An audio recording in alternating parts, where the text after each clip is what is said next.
Morning. Good morning, friends. It's not the morning anymore, right? It's the afternoon. Well, I'm really delighted to be with you here at Chelsea Community, both in person as well as online. I have been so inspired by Chelsea Community's witness over 50 years. I thought it was 40, but Wayne corrected me this morning. It's been 50 years, and how you've welcomed people of all faith, no faith, uncertain faith, and that you are still here today. And so my prayer is that 2024 will be truly a blessed year for your community. And at St. Peter's, we're grateful for your friendship, for your partnership in the gospel, and thank you for inviting me here this morning. So sometimes in my vocation as a priest, I'm called to do some hard things. And I remember one of the hardest things that I ever had to do was almost exactly 2 years ago, when I led the memorial service of a beautiful young man named David, 23 years old, who was born with Down syndrome. And his family attended the church that I served, All Angels, before coming here to St. Peter's. And he died in a really tragic accident right before Christmas of 2021 at a Christian community for young adults who had disabilities. And it was a community that loved him back. And it's hard to imagine a greater sorrow than a parent having to bury their child. And so in that service, there was a specific word that kept coming up, like again and again and again, in talking about David. And it was beloved, beloved. He was so beloved. His father, John, talked about how when David was born and how devastated they were when they discovered that he was born with Down syndrome, just like what that would mean for David's life and what it would mean for their lives. And so when he and his wife, Gay, were thinking about what they were going to name him, they'd gone back and forth about various names, and they settled on David, which means beloved. And they say they chose that name so that every time from his first moments of life, that when he heard his name, he would know who he was, that he was loved from the very, very beginning. So today, as Wayne said, it's the first Sunday in the season of Epiphany, which is all about the manifestation of the glory of Jesus in the world. And whether through his miracles or his teaching or people encountering him and having their eyes open to who he is, that before any of those things happened, before he said or did anything, the gospel writers start with this story about his baptism by John in the Jordan River, where the heavens open, the Spirit descends on him like a dove, and this voice from heaven says, "You are my Son, the beloved, and with you I am well pleased." Whenever I talk to parents who have a child who's come out to them, and they feel scared because they don't know how to parent them, they don't know how the world might treat them, what they might experience in life. And I tell them about how when I talk to adults, who come from the LGBTQ plus community, who've been wounded by their childhood experiences, that wounding came primarily from two sources: their families and their faith communities. Two places that have such a powerful role in shaping a child's sense of themselves. And somewhere along the way in their lives, it was communicated to them, either explicitly or implicitly, you are loved if. Like you're loved if you're straight, heterosexual, you fit into these gender norms, rather than you are loved, full stop. You are loved, period. You are loved because you are loved. Because that's who you are. You're the beloved. That's your name. That's your identity. And that blessing of belovedness for Jesus, before he said or did anything, his Father telling him, "You are my beloved Son, in whom I am well pleased." That belovedness that we see in Jesus carried him through his entire life. So it carried him through the highs and the lows, the highs of the adoration of the crowds, these miraculous wonders that he performed when everyone was in awe of him.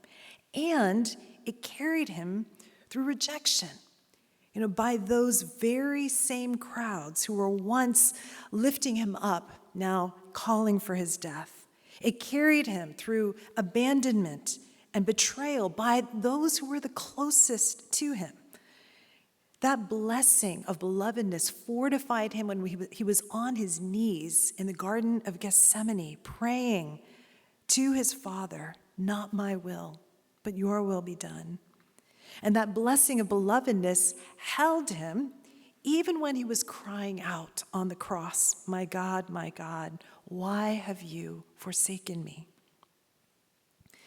And one of the things that made that memorial service for David particularly hard is that just 4 years earlier than that, we were in that same church, St. George's on 16th Street in Gramercy Park, for the memorial service of David's mother, Gay. And Gay had fought a mighty battle with cancer, and she had been in remission. And then just suddenly, one week, she began having trouble breathing and then was taken to the hospital, and she died of heart failure. And I'll always remember when we walked into St. George's in preparation for David's service that John, he just said, "I cannot believe that we are here again." Just grief upon grief, unimaginable. And I remember, sitting with Gay one time in their living room just a few months before she died. And so, Gay was this Texas-born and bred woman, just grew up on a farm, just so down to earth, just this beautiful soul, just one of the most beautiful people I've ever known. And just out of the blue, she suddenly said, "I'm not afraid of death. I'm not afraid to die." And I'll always remember the look on her face. She wasn't trying to be melodramatic. She wasn't trying to come off as super spiritual in front of a priest. She said it almost matter-of-factly, it's just true. "I'm not afraid to die." And I'll be honest, if anybody else said that to me, I'd probably be a little skeptical. But because I knew Gay, I believed her because I knew that those words were hard-won. She was a woman who had suffered greatly over the course of her life. And she once shared a story about how in the middle of her battle with breast cancer, how one night she just locked herself in her room and she just had it out with God. How angry she was at God for all that she had been through. How hard it had been for her to kind of come to this place of caring for David with Down syndrome, and how she had felt such a sense of responsibility for him and caring for him and who would care for him if something happened to her, and just how angry she was, the feelings of abandonment that overwhelmed her. And she cried out to God, "Where were you when I was suffering? Where were you when I was facing death? Why did you abandon me?"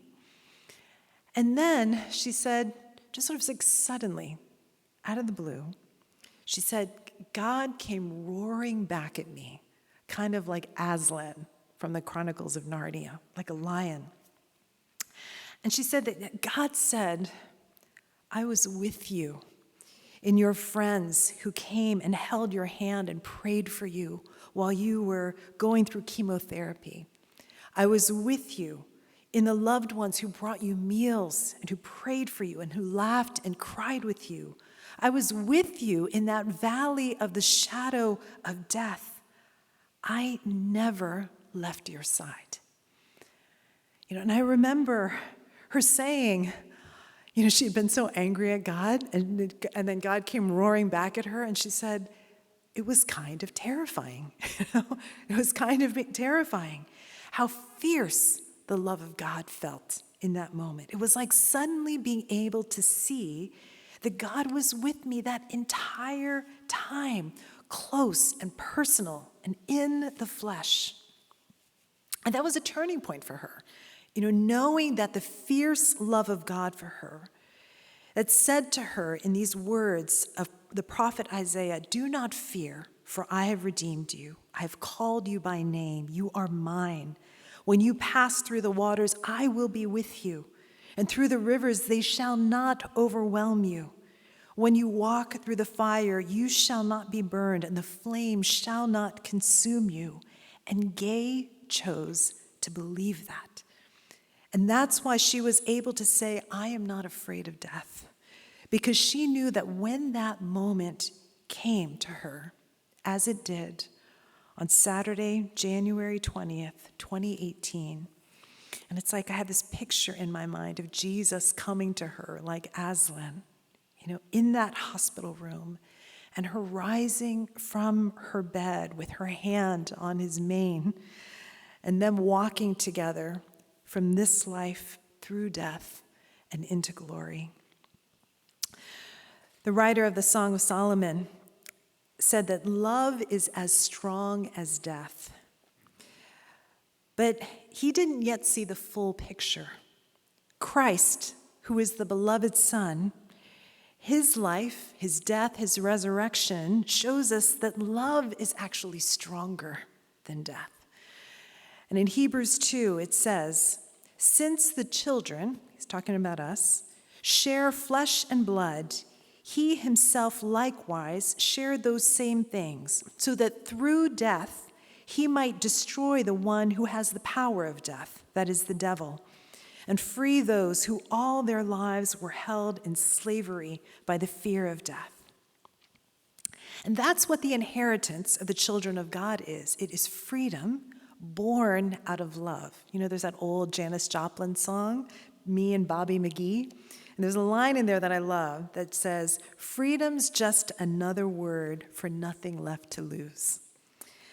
And so many of us walk around not free because we're afraid that we've got something to lose. Our significance, our youth, our sense of worth, our security, our significance, our vision of how we had thought and hoped our lives would turn out. But that freedom born of love is what made people like David and like Gay such bright lights in this dark world. They had nothing left to lose because they knew how deeply loved they were. And because of that, it gave them freedom to just love, wholeheartedly, unabashedly. David was rightly named beloved because he was. But it wasn't just that. It was how he made you feel when you were with him. I remember how after the service was over, how David would, I'd be by the door greeting people, and David would just come barreling down the stairs right into me with a huge hug that would nearly knock me over, and it would be accompanied by a very wet, slobbery kiss on my cheek. It would just drench the left side of my face. And it felt like a baptism and like a blessing, all rolled into one. So the sermon title comes from a poem by Jan. There's lots of poetry being read today. So it's a poem by Jan Richardson, which is entitled, Beloved is Where We Begin. And that's what I want to end with as a blessing. So at the beginning of 2024, this first Sunday of Epiphany, as we look for the manifestation of Jesus and the glory of Jesus in our lives and in our fearful and hurting world, I want you to hear these words of blessing being spoken over you so that blessing can be spoken through you. Beloved is where we begin. If you would enter into the wilderness, do not begin without a blessing. Do not leave without hearing who you are, beloved, named by the one who has traveled this path before you.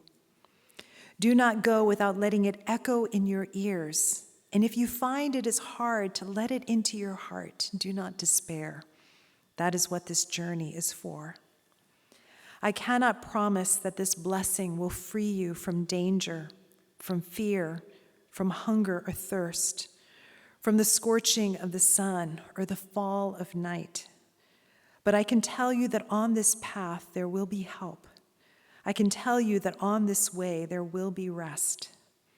I can tell you that you will know the strange graces that come to our aid only on a road such as this, that fly to meet us, bearing comfort and strength, that come alongside us for no other cause than to lean themselves towards our ear and with their curious insistence, whisper our name, beloved, beloved, beloved. Amen.